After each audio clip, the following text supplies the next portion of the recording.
bersama kami di acara Sik Asik Siniar Pajak Asik. Jangan bosan ya ketemu sama kita lagi. Nah, pada acara Sik Asik kali ini kita akan membahas terkait EVIN. Apa itu EVIN? Bagaimana cara mendapatkan EVIN? Semuanya akan ditemukan pada Siniar episode kali ini. Bersama saya sudah ada kami sebenarnya dari tim penyuluh pajak. Ya. Ada saya Priska, Karin, dan saya Fatma Dini. Nah, semua pasti juga sudah akrab ya, familiar dengan wajah-wajah di loket helpdesk kali ini. Sering ketemu lah ya. Iya. Oke, sekarang kita seperti yang saya utarakan tadi, kita akan membahas terkait EVIN. Sebenarnya EVIN itu apa sih? Mungkin teman-teman di sini bisa memberikan penjelasan yang lebih jelas nih. Ya. Jelas itu ya. Oke. Mungkin aku dulu ya. Iya silakan. Oke. Jadi kawan pajak, EVIN itu singkatan dari Electronic Filing Identification Number, yaitu adalah nomor identitas yang diterbitkan oleh Direktorat Jenderal Pajak kepada wajib pajak yang melakukan transaksi elektronik dengan Direktorat Jenderal Pajak. Nah, pasti kawan pajak bertanya ya, transaksi elektronik itu apa? Nah, transaksi elektronik itu sendiri adalah perbuatan hukum yang dilakukan dengan menggunakan komputer, jaringan komputer, dan atau media elektronik lainnya. Mungkin itu terkait apa itu EVIN. Ya. Dan juga nih Mbak Priska, EVIN itu diatur juga di Peraturan Direktur Jenderal Pajak nomor Pernya 41 tahun 2015, kemudian diperbaharui lagi dalam Per 06 tahun 2019.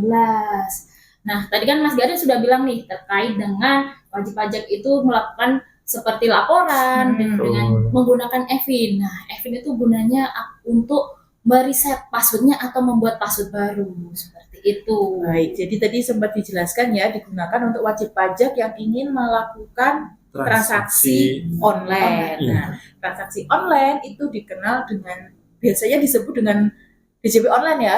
Sebenarnya nggak cuma DJP online, Mbak Priska. Banyak. Untuk pelaporan SPT tahunan kita betul pakai DJP online. Kemudian untuk yang pengusaha kena pajak ada WP Faktur. Betul. Terus, kemudian ada M-Pajak yang paling baru, aplikasi. Yang bisa di-download di Play Store maupun App Store. Terus ada lagi mungkin terkait PKP Innova ya Mbak? Oh iya. Dan mungkin ada beberapa aplikasi lainnya lah. Banyak. Tapi yang terkait dengan EVIN itu mengerucut ke DJP online. Pasti sering banget ditanyakan sama wajib pajak. Jadi untuk DJP online EVIN ini pertama digunakan untuk aktivasi dulu ya. Betul. Aktivasi akun DJP online. Kedua untuk mereset password. Oke. Nah, terus biar wajib pajak ini bisa dapat EVIN itu harus kemana dan harus ngapain tuh? Oke. Kalau EVIN sendiri tergantung penggunaannya ya. Jadi kan kita mengenal, sama seperti kita mengenal wajib pajak ini ada dua macam. Ada wajib pajak orang pribadi dan wajib pajak badan, betul ya? Badan ini misalnya PT, CV, koperasi, kemudian bahkan instansi pemerintah, betul ya? Itu masuk di kategori badan. Ada dua nih kawan pajak. Dua syaratnya itu pun juga berbeda. Kalau OP mungkin kita singkat aja ya nanti. Saya sebutkan yang singkat, nanti jelaskan Mas Garin lagi. Kalau OP yang paling penting adalah bisa diajukan dimanapun. Baik itu aktivasi, kemudian apabila kawan pajak ini lupa, tenang aja, bisa mengecek lupa EVIN-nya ini di KPP terdekat, betul ya. Jadi misalkan saya terdaftarnya di Tulung Agung, kebetulan saya kerjanya di Surabaya. Jadi di KPP terdekat di Surabaya, saya bisa mengajukan lupa EVIN. Nah, itu untuk orang pribadi. Kemudian kawan pajak, kalau untuk badan, nah badan ini harus di KPP terdaftar, betul ya? Betul sekali. Jadi ini ya, sarananya berbeda, betul. Tergantung klasifikasi dari wajib pajaknya. Kalau orang pribadi bisa mengajukan di KPP terdekat ya, bukan KPP terdaftar. Kalau untuk badan baru harus ke KPP terdaftar. Untuk aktivasinya tadi. Oh, itu untuk aktivasi. Oh, untuk aktivasi harus datang ke kantor ya? Betul. Iya. Kalau aktivasi Oh, harus siap. Kalau untuk aktivasi berarti harus datang ke kantor. Nggak ada layanan online-nya ya berarti ya untuk Kalau aktivasi. aktivasi hanya datang langsung ke kantor, karena kan ada SOP di Direktorat Jenderal Pajak terkait autentikasi dan verifikasi wajib pajak. Jadi untuk aktivasi hanya bisa datang ke kantor. Tetapi untuk lupa Evin, nah ini mungkin salah satu layanan yang diberikan oleh Direktorat Jenderal Pajak. Untuk lupa Evin kita banyak banget channelnya yang bisa dimanfaatkan. Yang pertama untuk orang pribadi, tadi sudah dijelaskan Mbak Dini ya, bisa datang ke KPP terdekat. Terus yang kedua bisa melalui kering pajak Mbak Rizka. Mungkin kawan pajak sudah pernah tahu ya, kering pajak itu kayak semacam call center yang disediakan oleh Direktorat Jenderal Pajak. Nomornya di 1500-200.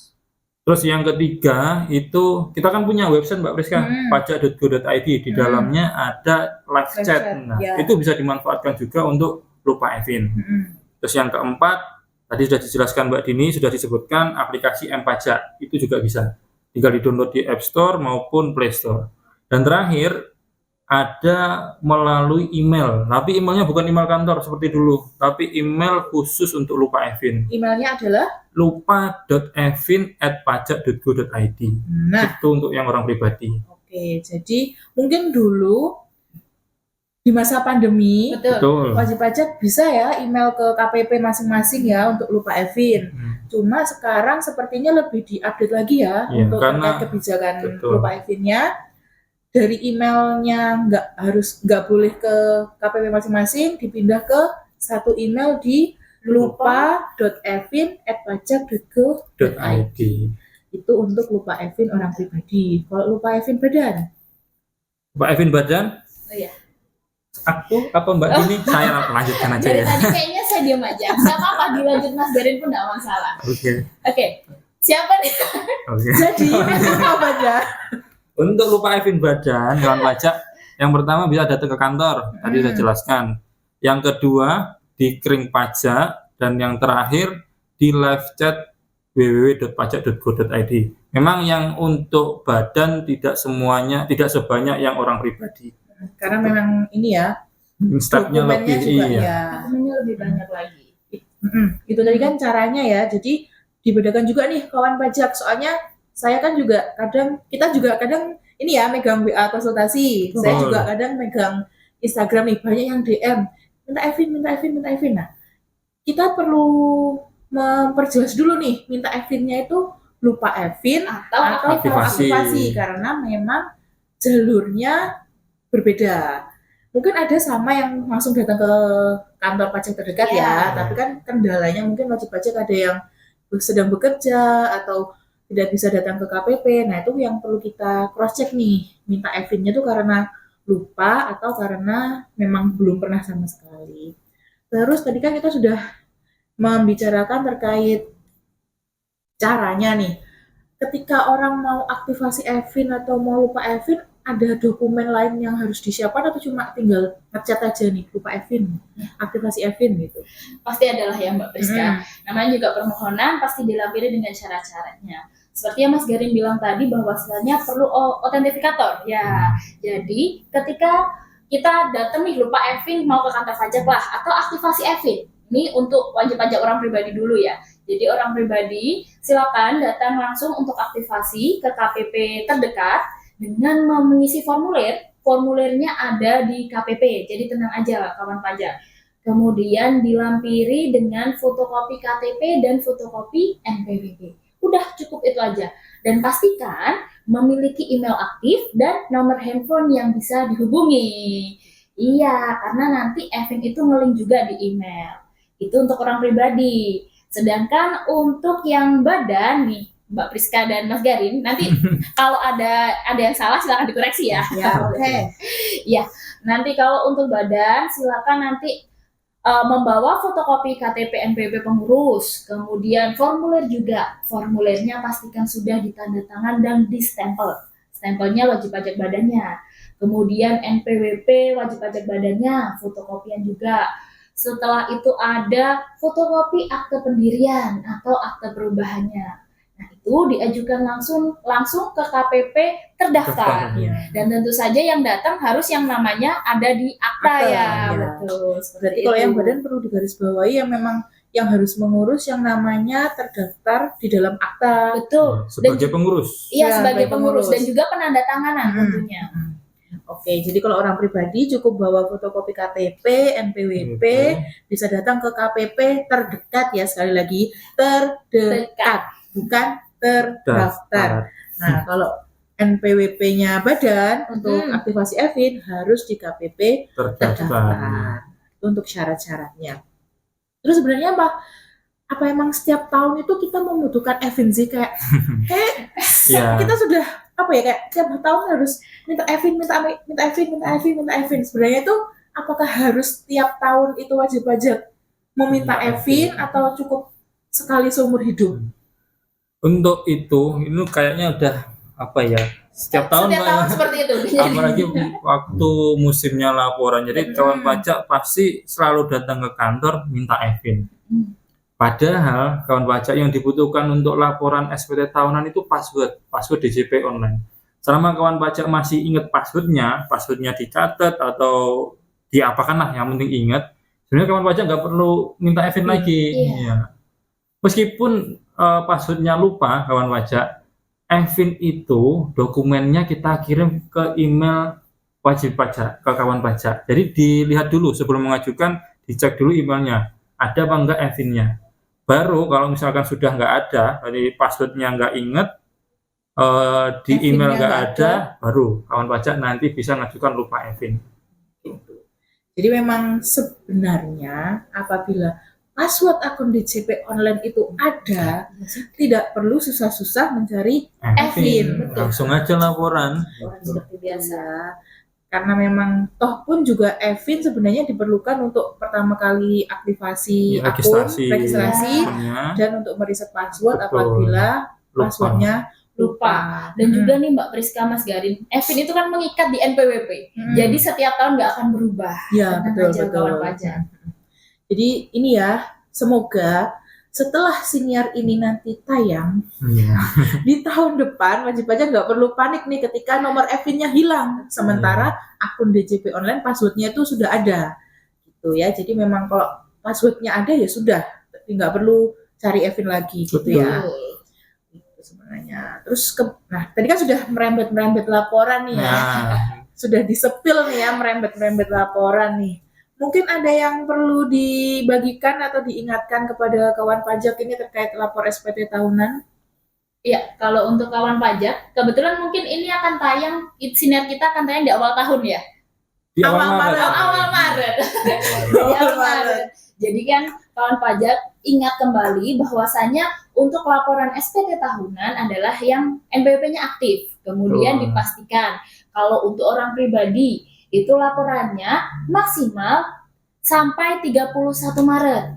Sedangkan untuk wajib pajak badan itu sampai 30 April. Pas ya, berarti ketika ini nanti tayang, pas tuh bulan terakhir, satu bulan terakhir untuk wajib pajak orang pribadi ya, 31 Maret. Lagi booming-boomingnya untuk SPT tahunan. Nah, apalagi nanti ini musim puasa ya. Betul. Nah, musim puasa juga pasti layanan di KPP juga terbatas ya jam kerjanya. Nah, mungkin kawan pajak bisa menyiapkan nih dari sekarang nih apa nih yang perlu disiapkan. Apa dong yang perlu disiapkan? Untuk yang orang pribadi, untuk SPT tahunan ya, ini kita sepil dikit aja.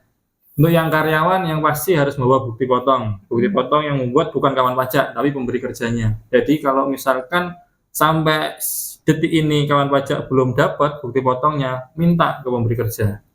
Itu yang untuk karyawan. Yang kedua, usahawan. Kalau usahawan cukup membawa rekapan bruto penghasilan dalam 1 tahun. Jadi sudah dibuat tabelnya dari Januari sampai Desember, diisi penghasilan brutonya berapa, nah itu yang dibawa ke kantor pajak.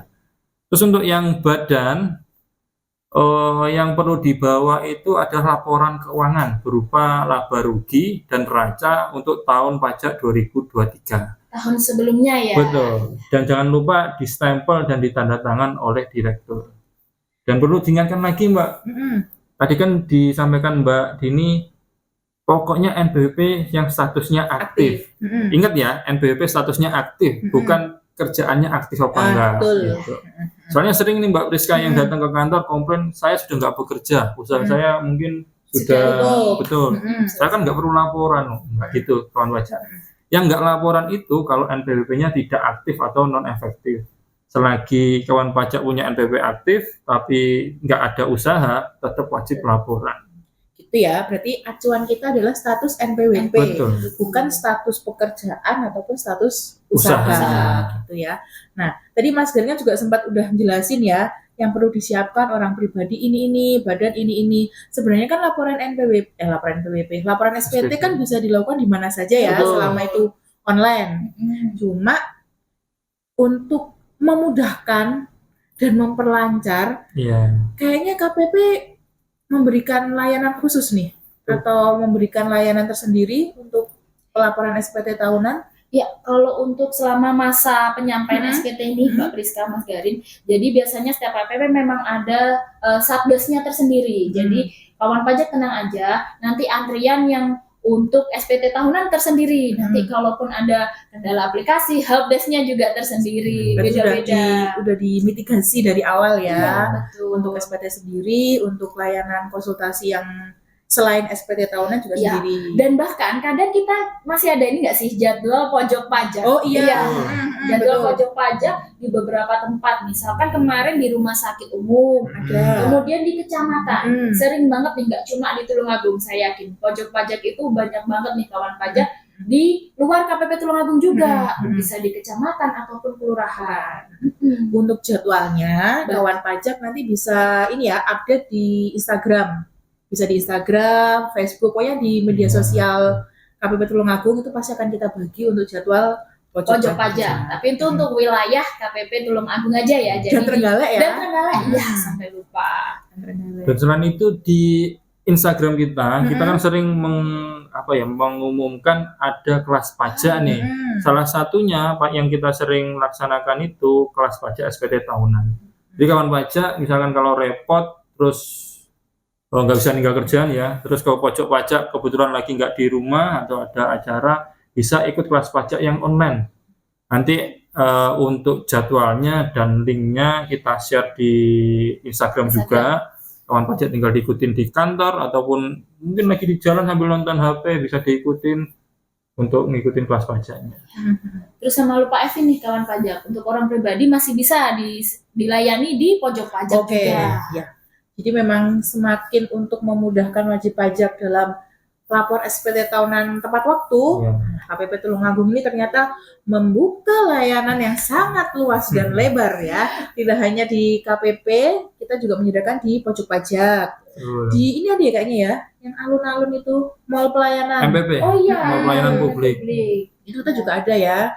Layanan lupa Evin juga bisa kita layani di situ ya.